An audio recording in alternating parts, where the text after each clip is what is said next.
The Lillian McDermott Show. To reach out to Lillian, visit her on the web at whenyouneedafriend.com. Now let's all learn together. Here's Lillian McDermott.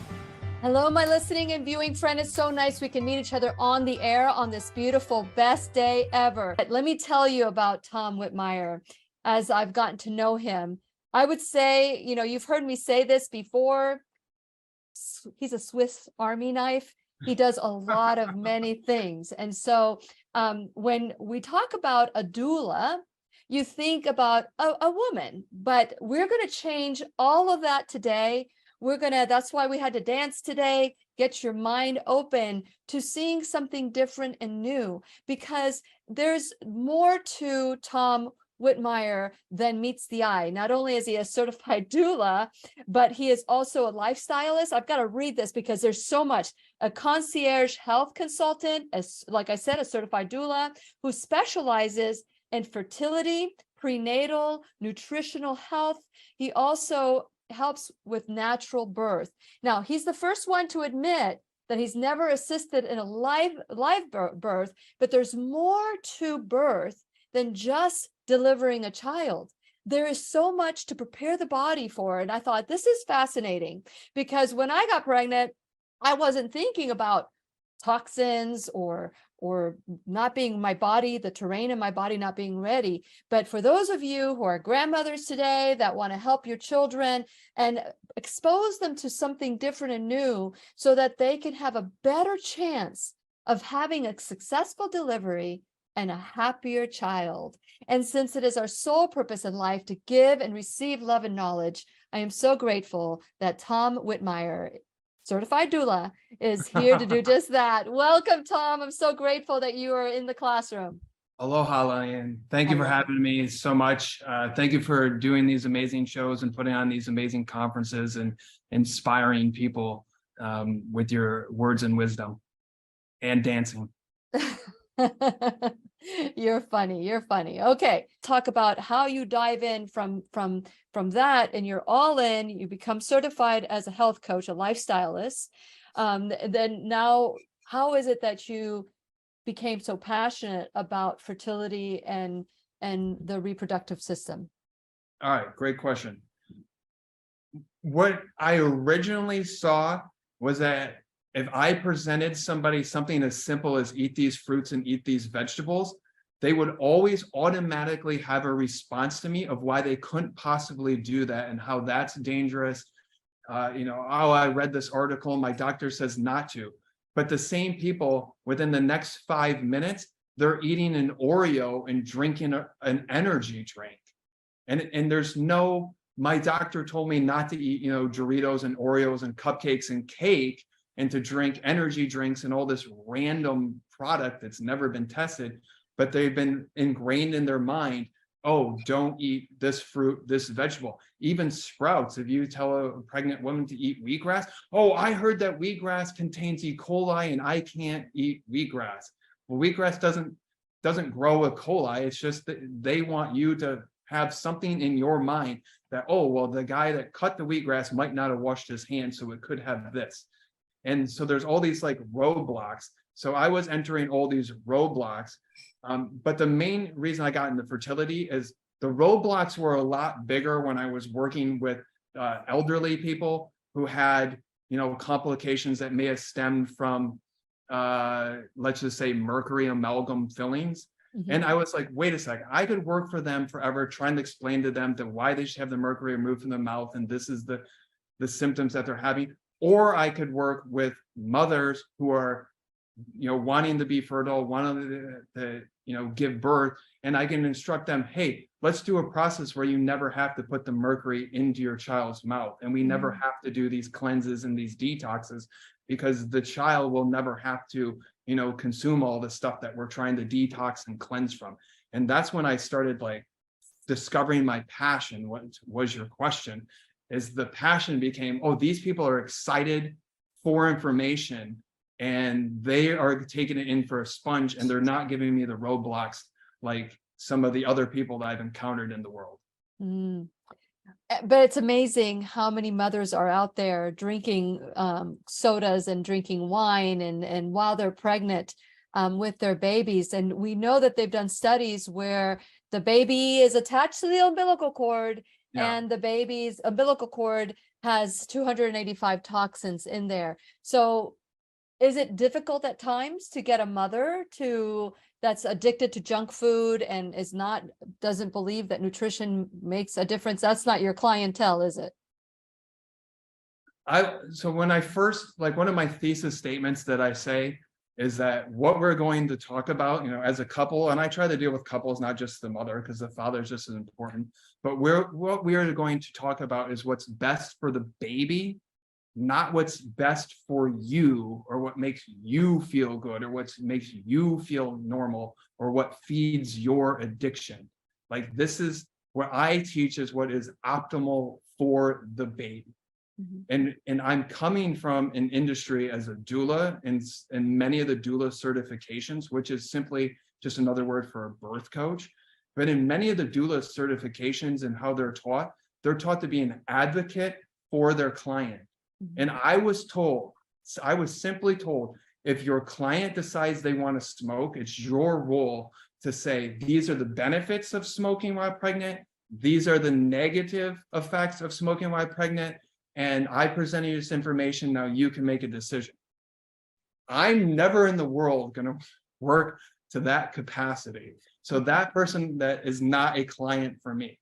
So I consider that like, that's your junior high, basketball coach, or your junior high piano coach is like, oh, we're all going to get a trophy and we're all going to be happy. And I'm just going to help you come here and have fun. And in the end, you might, like, I'm at the, concert level, Kennedy Center, is London Symphony Orchestra, the NBA championships of, listen, we have a 9-month, to get here. Practice starts today and we're going to practice perfect. So when we get to the game time situation of giving birth or whatever it might be, and that push comes, you're going to have the best experience possible. Okay, so we're talking about the person who's already pregnant is coming to you, but we know, you and I know, that the majority of the people that walk around the planet are toxic. We're toxic, whether it's EMFs or food or metals or water or dehydrated, or maybe, they're not getting enough rest. There's too much stress and they want to get pregnant, and they're maybe having some issues getting pregnant. What is your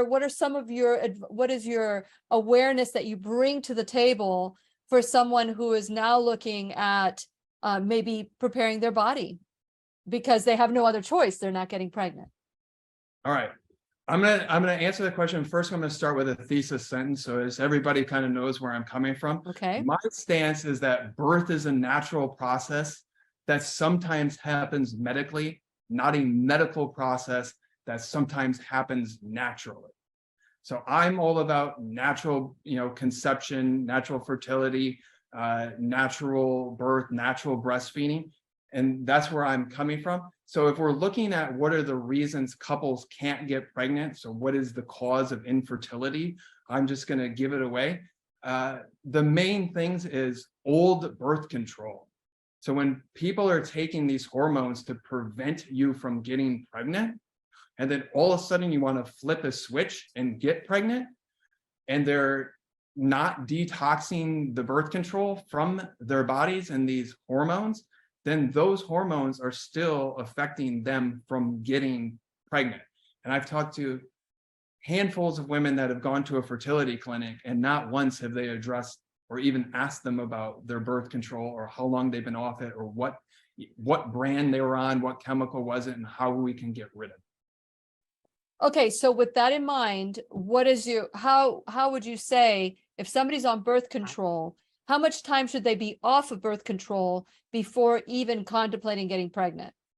Because I never took birth control. I could not even handle birth control. Yeah. I don't know the exact answer to that. Okay. Which is probably the best answer I can give. When I'm working with somebody, I would like them to do 9 months before they try to conceive, to get rid of that birth control, those hormones, the heavy metals, all the bad foods, and everything that we need to get rid of. So that can be about a 9-month process, because 9 months is a cycle that the body cycles on. That's why we also have a 9-month pregnancy. So I'd like to do that 9 months. So I would say 9 months with me on my program. That's how long I think it would take. If somebody's just off birth control, they're not detoxing or eating the right foods, I would have no idea how long that would take. I see your point. I see your, but we have some questions. She said, Vanessa says, I have 2 children expecting babies both in June. Expecting babies both in June. Both moms have big issues still with morning sickness. Oh man, I had morning sickness, both pregnancies, it was awful. So what do you advise for people? Because the pharmaceutical industry will give them a drug that may cause their children not to develop. Yeah. I will answer that in general speaking, so not to her exact situation. Okay. But the first thing that comes to my mind is what we can call burnt out adrenals. And what's going to lead to that is coffee, caffeine, chocolates. We could also be looking at any sort of eliminating dairy products, eggs. These are things that when the body has to continuously detox these out of the system, then it doesn't have time to work on the needs of the baby. And then you're going to get toxins that are backing up because it's not detoxing. So those would be some of the things I would focus on. I would definitely focus first on if the mother's consuming any caffeine or chocolate, or doing anything that's in extreme levels of stress to eliminate that. And I would say you would also want to increase your amount of fruit that you're eating. So if you're getting headaches, that morning sickness is, dehydration. So fruits are going to be very hydrating. You can do a nettle tea. I would say nettle tea is very good for pregnant women. There's no complications with that at all. So get like traditional medicinals, something like that, a nettle tea, and then increase your fruit content. You can go with watermelons, mangoes, papayas are all excellent. And then what I also like to bring in for pregnant women is steamed potatoes. So steamed sweet potatoes, steamed red potatoes, steamed, Yukon Gold potatoes.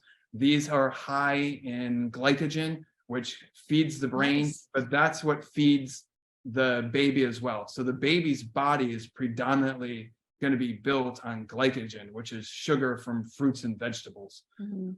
And then, you get your minerals and such from your nettle tea and your vitamins from your fruits. So if we, started to bring in and look at what the nutrition is, and then the morning sicknesses will tend to go away. Well, I wish you would have been around when I was pregnant. Nobody told me that. Yeah. Nobody told me the things I could eat and could not eat. It was, back then it was like winging it. And I tell you what, it's been almost 33 years since the last time I was pregnant. My youngest is going to be 33 in April. And I will tell you that I remember the day that the doctor went into my room and said, this was for my first pregnancy. I just kept throwing up, and my ketone level was so high that my doctor said, you have no fat in your body. Now your body is going to start eating your baby, because we need for you to eat. And I said, then bring a tray. And I would have it. And he brought me 7 trays of food. They were all stacked up. And so I would eat, throw up. And he goes, eventually something's going to stick. I would eat, throw up. I would eat and throw up. And so eventually something stuck. But you got to do whatever you got to do. And this is a small part of our life. But man, if I would have had somebody say, eat sweet potatoes or steamed potatoes, or because it helps with the brain and it helps with the baby, man, that's such invaluable information. What other information as a certified doula that's preparing people for that natural birth? Because birth, I thought when I was pregnant with my first, that breastfeeding was natural. Well, it was the furthest from natural, because we had the nurses at the hospital trying to feed the baby with a bottle and glucose water. And I didn't know any better. I didn't know that it was painful to breastfeed. I didn't know any of that. And so it would have been nice to have somebody say this to me prior to signing up for this. So what would you say to someone that is preparing their body to breastfeed? So when you work with me, it's a whole system. So I've had people that kind of get mad and they're like, oh, well, you need to do this at this point. And I said, well, if the clients work with me for 9 months till they got pregnant, they've been working with me for the last 9 months, they're not going to have this deficiency of this, this, and this. So they don't have to do all this, weird stuff that's just trendy, but it's not optimal for the birth. I would just say, don't get stuck in that, oh, well, I only have a little bit of this poison, so it's fine. Or my intuition says that I should eat this ice cream. Our intuition is hijacked by marketing and media and promotions and the televisions. There's boards that pay a random sitcom to make sure when that woman on the sitcom is pregnant, that they show her eating giant hamburgers and saying, we'll get that out of there. I want the tub of ice cream. There's people Programming. That's programming. They will, on every TV show, if somebody says, oh, I'm gonna have a natural birth, they will make fun of that person. And then in the end, they have that person say, oh, I don't know what I was thinking. I'm going to do it this way. Mm-hmm. So what we have to do is, if we start where we're hydrating and, drinking our nettle teas and our coconut waters and just clean, not tap water. And then we work, we're eating our fruits and our vegetables, and we're eating stuff high in what builds a baby, and we're avoiding, these rancid fats and oils and sugars and, all the stuff that I could list. Then when we get to that situation, we're not feeling like, oh, I'm craving this and I'm craving that. My baby must need that, or they won't be telling me this. You just stick on the same fruits, vegetables, superfoods, whatever it may be, with quality supplements, and you go all the way through that process. That's the situation that gives you the most optimal birth.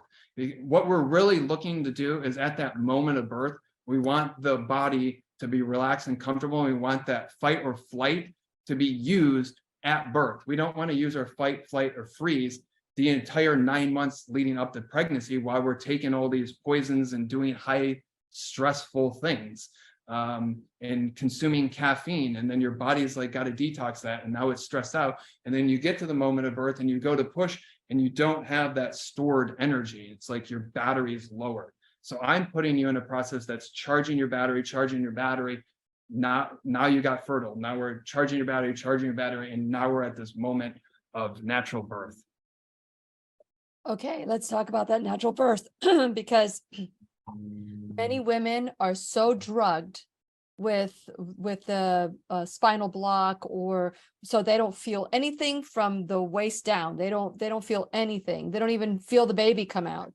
What advice? Because just recently, a dear friend of mine, their daughter had a natural birth, didn't do any drugs at all throughout the whole process. I was amazed. She had a doula come to her home, a midwife, Yeah. and they had a pool. She gave birth to the baby in the pool. She didn't have any Pitocin or any drugs to accelerate or slow down the process. She had the baby natural. My heart just like, oh, I wish I would have been that kind of mother. But just the start of the process of her bringing that child into the world has been unbelievable.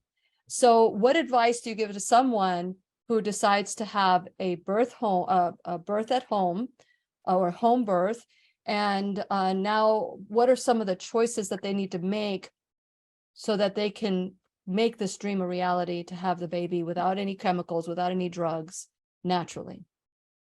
So I would consider myself a prenatal doula. So I would be the first line that you would come with, and then I will help you, choose a birth doula who's going to be in the delivery area with you, that can rub your back, bring you a wet washcloth, get you water, take care of you. That's what, most people consider what a doula is a birth doula, is a person there. And then I can also help you, choose your midwife. So somebody that is skilled. In this world, we also had midwives where they're considered a midwife, but they're trained by the medical system. And they've just been we call them midwives, because they are whatever the hospital wants, they tell you, and you think you've hired somebody that's your advocate to go down the natural birth, and Yeah. they're midwives. They just been brainwashed through the midwife system as opposed to the medical system to try to lead you and scare you into having a birth that has to have interventions, and births with interventions are more profitable to the industry. So what I want to do is help you find a great birth doula, a great midwife, and then a great, pediatrician that you can go to as well once your child's born, that when we all align together as a team, and a great lactation consultant as well for breastfeeding. Yeah, the second time around, I did that. I did La Leche League. I was very aware of what was going to happen to my body the second time around, but it's nice to have. So I'm sure that you have hand-selected a team of people that help support the couple during this time. Yeah. And then when we all come together, then we're all in the room together. You can choose to have home with a water birth. You can choose to go to a birth center.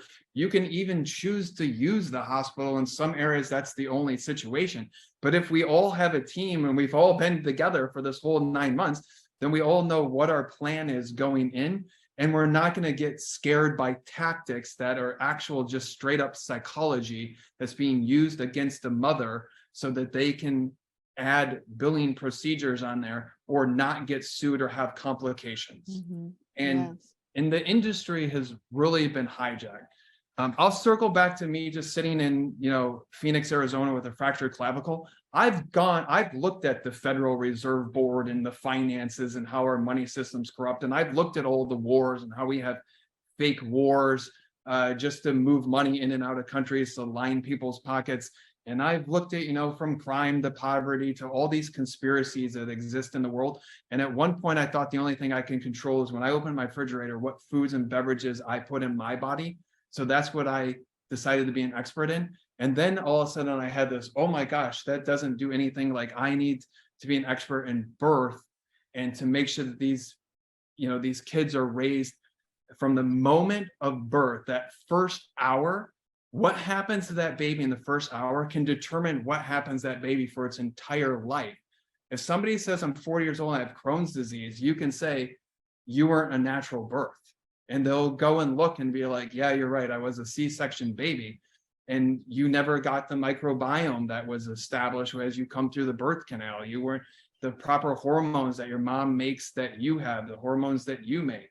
And so I will answer that question with saying, what is the most important thing you can do in all this birth experience? And if I left you with one thing, it's that what I call the optimal hour once the baby comes out. So a beautiful scene that you kind of painted would be, the midwife's in there, the doula's in there, and then soon as all the medical stuff is done and the father grabs that baby, then everybody else in the room leaves the room. The father's, has his shirt off and he's skin to skin with the baby. He looks at the baby, looks the baby in the eyes, and then presents the baby to the mother. And she's completely, has her shirt off and the baby lays on the mother's chest. So what's happening in that moment is that pheromones are coming off of the baby's head into the father's nose, into the mother's nose. The mom's looking the baby in the eye and the baby's looking the mom in the eye. And we have all these, sensories. The 5 senses are all enacted.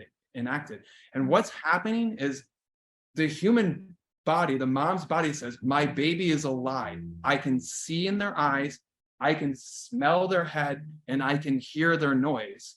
So the mom's body says the baby's alive. The baby looks into the mom's eyes and sees, okay, my mom is alive. She survived birth. I can see her. I can smell her. I can hear her, and I can touch her, and I can sense her heart beating. We're going to have this beautiful life together. And when we have that optimal birth and the father's there, then all this hormones and all the oxytocins of love comes into play.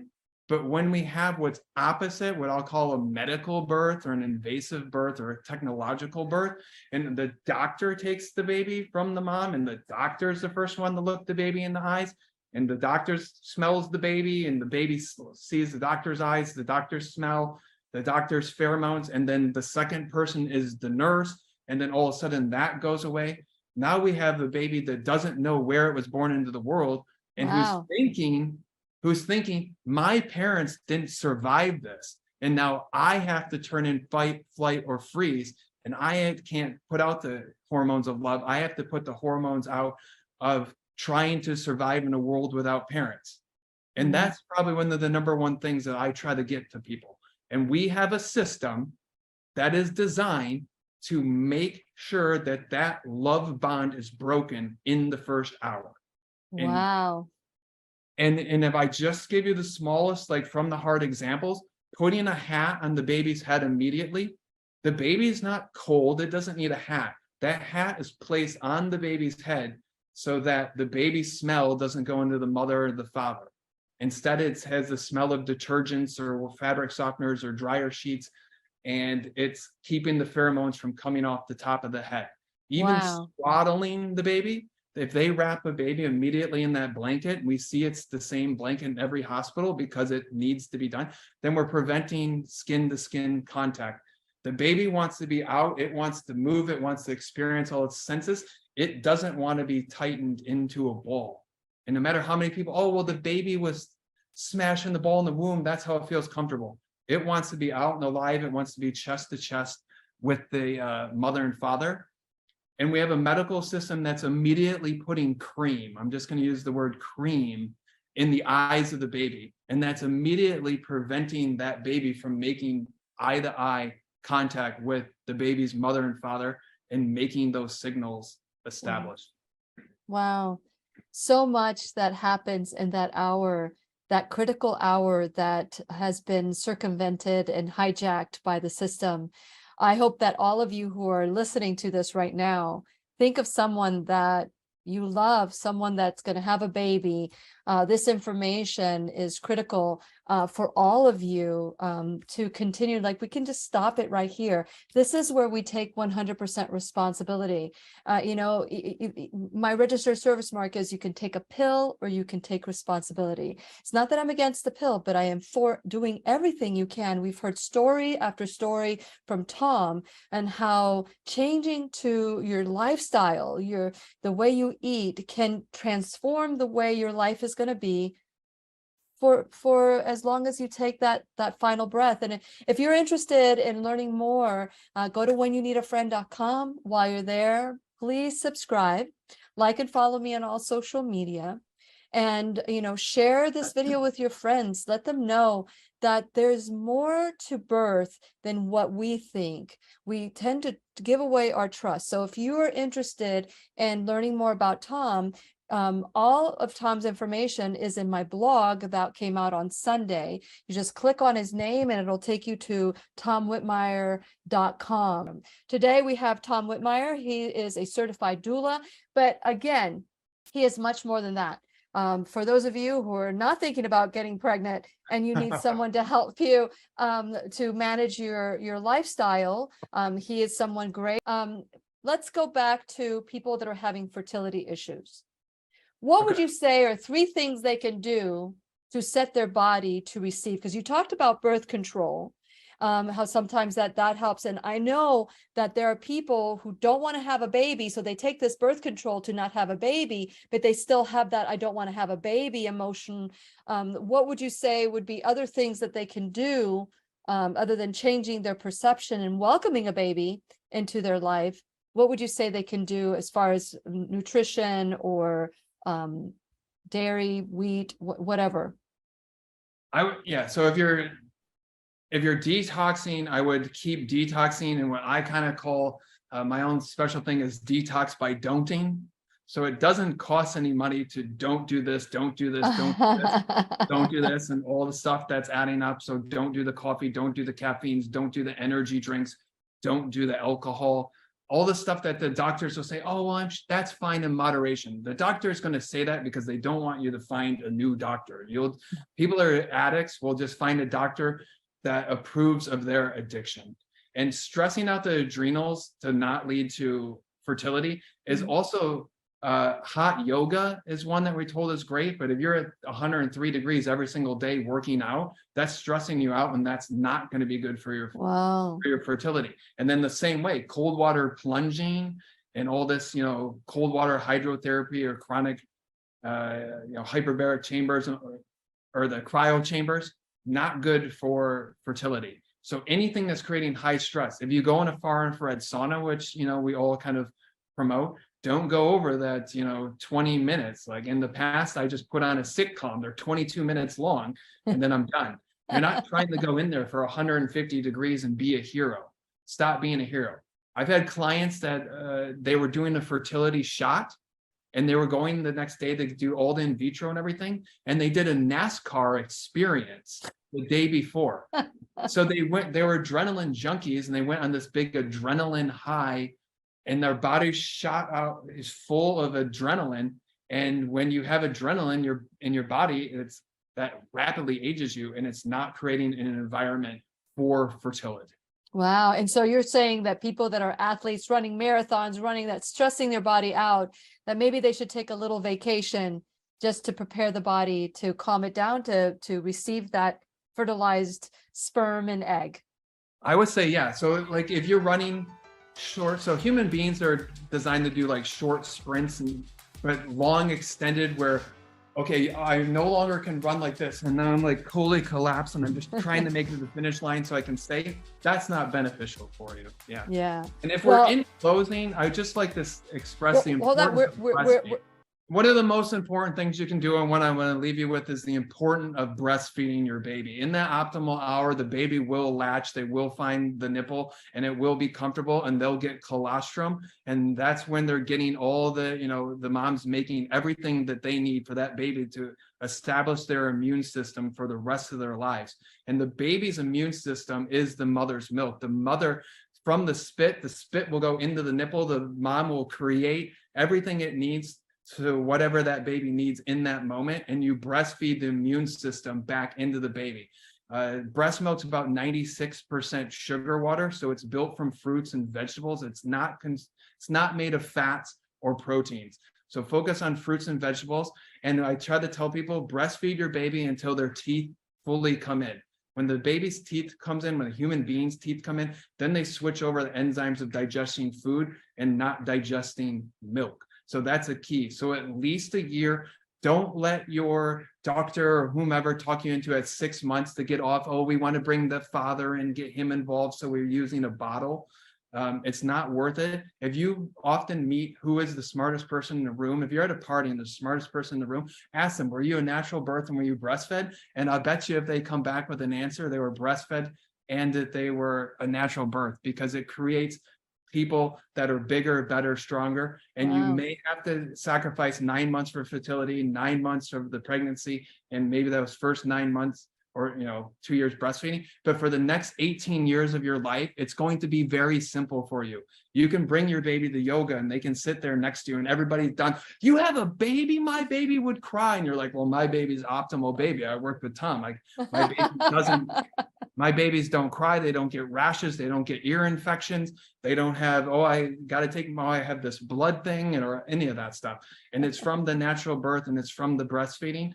And the last tip, if you do move into maybe just breastfeed in the morning, at night, and you pump and do a bottle, you have to label those bottles. When you pump milk in the morning, it's designed for the baby in the morning. So a lot of people will pump morning milk and give it to a baby at night. It's got all the hormones for creating energy and going through the day, and you're giving that to the baby at night and wondering what the baby wants to sleep. And then the same thing with milk at night. If you pump milk from the night, you got to label at night and give it to the baby later in the evening, because that's got all the hormones and everything mom produced to put the baby to sleep. So if you're like, oh, my baby's chaotic, I don't know what's going on, it's because you haven't gone through the processes or had these little tips and tricks that nobody wants to tell you about, because they can't make money off you. They make money if your baby can't sleep. Then you go to the doctor and they give you a pill or tell you something. I'm telling you, these are the tips and tricks that I don't make any money off of. I just want you to know, and so that you're having the best life ever. And once again, I'll just give you the number. If you want to get a hold of Tom and have a conversation with Tom, you can go to tomwhitmire.com, or you can call him 305-771-1414. That's 305-771-1414. 1414. Tom, it's been great. I really have enjoyed this conversation. You really taught me a lot. I think that right now we're done having grandbabies. That's what I think, we're done having grandbabies, but our grandbabies are old enough. Some of them are old enough that they're having children now. So, you know, the cycle of life is always with us. And so whatever cycle we're in, whatever point in our life, we can use this information to help the next generation coming forward. And I am so grateful. I wish you would have been on my side when I was having babies, but I'm glad that you are here and that you're helping the next generation have the perfect births. Thank you so much. All right. Have a Sproutstanding day. Aloha. Aloha. Okay, bye everybody. We'll see you tomorrow. Take care. Bye.